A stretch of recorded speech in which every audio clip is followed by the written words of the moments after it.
Hello, friends. Welcome to Gentleman Cadet Academy GCA. Hope you all are doing good. So, another video in the GD topics with leads discussion series. So, today the GD topic is what is the biggest challenge that India is facing today. So, it is a high level GD topic. It has been asked in the SSB couple of times. So, if you want to watch the other GD topics with lead discussions, the link of the playlist is available in the I button. So, in this video, I'll be discussing all the three leads one by one. So, like always, without wasting any time, let us start.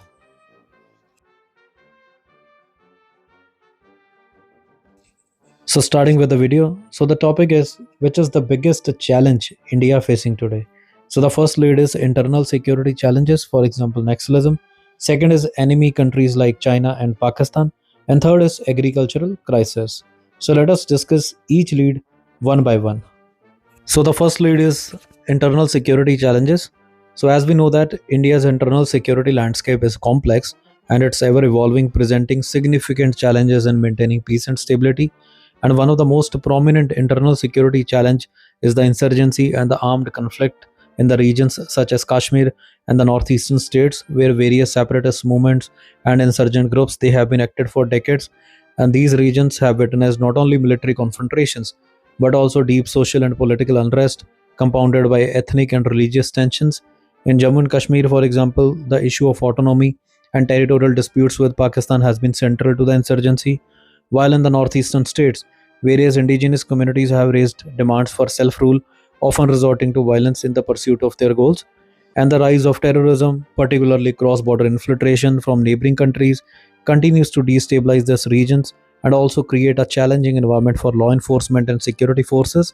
And additionally, growing extremism with various religious communities such as Hindu nationalism and Islamic radicalism is leading to increasing incidents of communal violence. And these occurrences also threaten the social fabric of India and the long held principle of unity in diversity.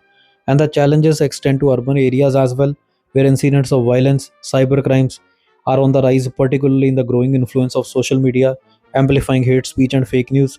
So, as the population becomes more connected, the potential for misinformation to spread and spark violence increases, and moreover, the increasing militarization in certain regions, especially in response to violent insurgencies and civil unrest, creates a needs to find a balance between maintaining security. So, therefore, addressing internal security issues require not just strengthening law enforcement but also tackling the root causes such as poverty, unemployment, illiteracy, and measures to promote social cohesion, regional development, and educational empowerment alongside robust security policies are essential to counteract internal divisions and ensure the nation remains united in the diversity.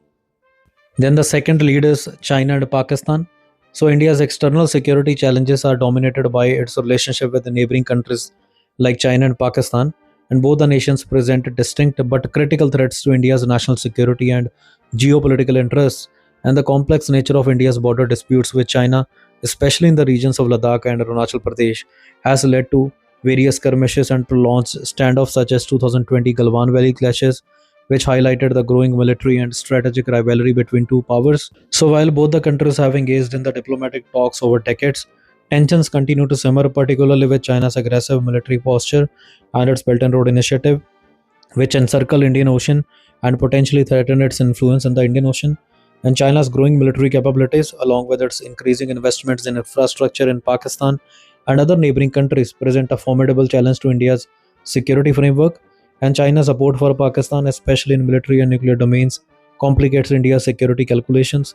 And the rise of China as a global power requires India to recalibrate its strategic alliances, particularly with countries like US, Japan, and Australia, in order to safeguard its interest in the region and beyond.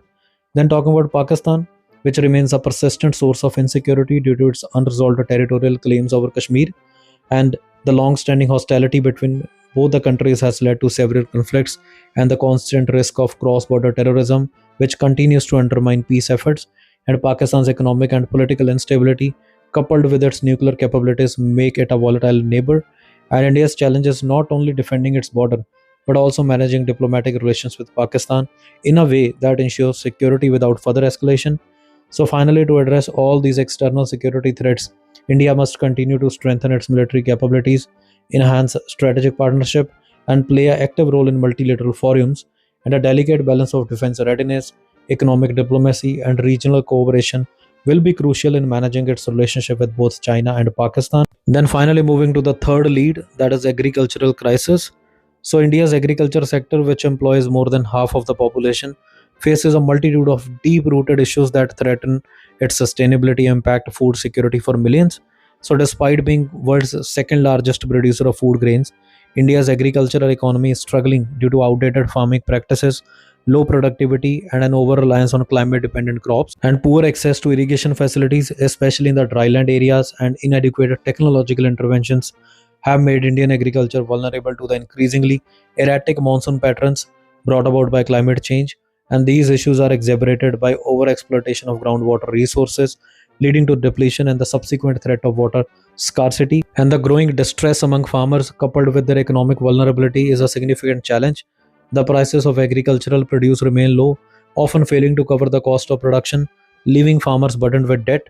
And this, combined with inadequate access to credit and insurance, that has led to a rise in farmer suicides in many parts of the country. And agriculture sector also faces the challenges of fragmentation with small land holdings, which makes it difficult for the farmers to achieve economies of scale or investment in modern farming techniques. And the rise of corporate control over agriculture and the introduction of controversial farm laws have sparked massive protest, highlighting the lack of trust between farmers and the government. And climate change is also intensifying the risks to agriculture, with rising temperature, unpredictable rainfall patterns, floods becoming more frequent, and also the crop failure due to droughts, floods, and pest outbreaks has led to the food shortages and higher food prices, impacting India's food security and leading to malnutrition in some regions. Then, at the same time, the growing population demands greater agricultural productivity, putting additional pressure on an already strained system. And finally, to tackle the agriculture crisis, India needs comprehensive reforms in land use, irrigation systems, and rural infrastructure. And the introduction of technology in farming, such as precision farming, could help to increase yields and reduce cost. And moreover, expanding access to financial services, crop insurance, and granted pricing mechanisms could provide farmers with a safety net. And the government also needs to focus on sustainable farming practices, including the promotion of organic farming, water conservation techniques, and agroforestry to ensure long term food security and environmental health.